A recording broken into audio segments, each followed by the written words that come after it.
கர்த்தருடைய பரிசுத்தமுள்ள நாமத்திற்கு ஸ்தோத்திரம். இன்றைய நாளின் கர்த்தருடைய வார்த்தையாக 2 ராஜாக்களின் புஸ்தகம் 6வது அதிகாரம் 6வது வசனம்.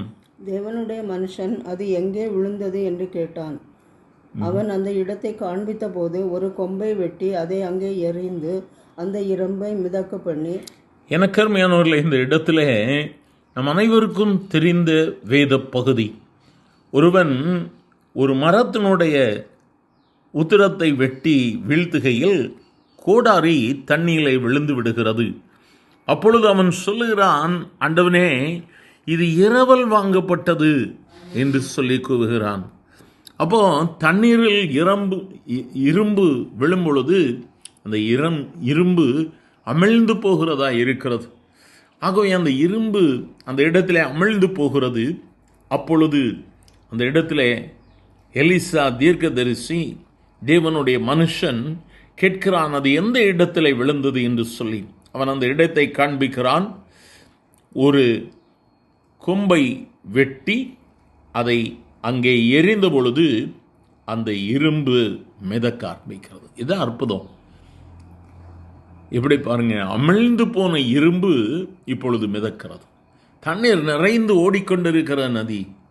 எனக்கு அருமையான தேவ பிள்ளையே, கர்த்தரை நம்புகிற ஜனம் ஒரு நாளும் வைக்கப்படாது. அவர் அற்புதங்களின் தேவன். இன்று இந்த வார்த்தைகளை கேட்கிற எனக்கு அருமையான தேவ பிள்ளை, இன்று நம்முடைய விசுவாசம் எப்படியா இருக்கு, நம்முடைய நம்பிக்கை எப்படியா இருக்கு?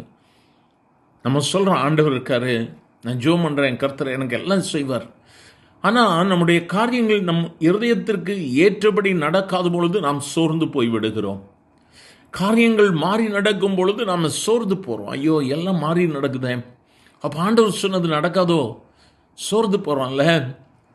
எனக்கு அருமையானவர்களே, இன்றும் கர்த்தர், உன்னுடைய வாழ்வில் நான் இழந்து போனேன், இதை நான் திரும்ப பெற முடியாது என்று சொல்லி சோர்ந்து போயிருக்கிறாயோ, அன்று எப்படி அமிழ்ந்து போன இரும்பை எப்படி மிதக்க பண்ணினாரோ, இன்று தேவன் உன் வாழ்வில் அற்புதத்தை செய்வார்.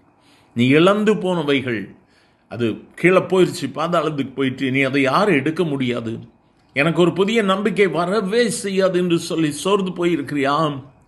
அநேகர் சொல்கிறாங்களா, சமுதாயம் சொல்கிறதா, நீ எடுக்கிற முயற்சி வீண், பிரயோஜனம் இல்லைன்னு சொல்கிறாங்களா? இன்று கர்த்தருடைய வார்த்தை உனக்கு நேராக வருகிறது. கர்த்தர் அற்புதத்தை செய்யும்படியாக உன்னிடத்தில் நின்று கொண்டிருக்கிறார். இன்று எது அமிழ்ந்து போயிற்றோ அதை கர்த்தர் உனக்காக மிதக்க பண்ணுவார். நோக்கி பார்க்கலாமா? எங்கள் அன்பின் ஆண்டவரே, ஆசீர்வதிக்கப்பட்ட இந்த காலை வேளைக்காக நன்றி ஆண்டவரே. பலவிதமான நம்பிக்கைகள் அமிழ்ந்து போயிற்று. வியாதி பலவீனத்தினால் சரீரத்தின் பலன் அமிழ்ந்து போயிற்று.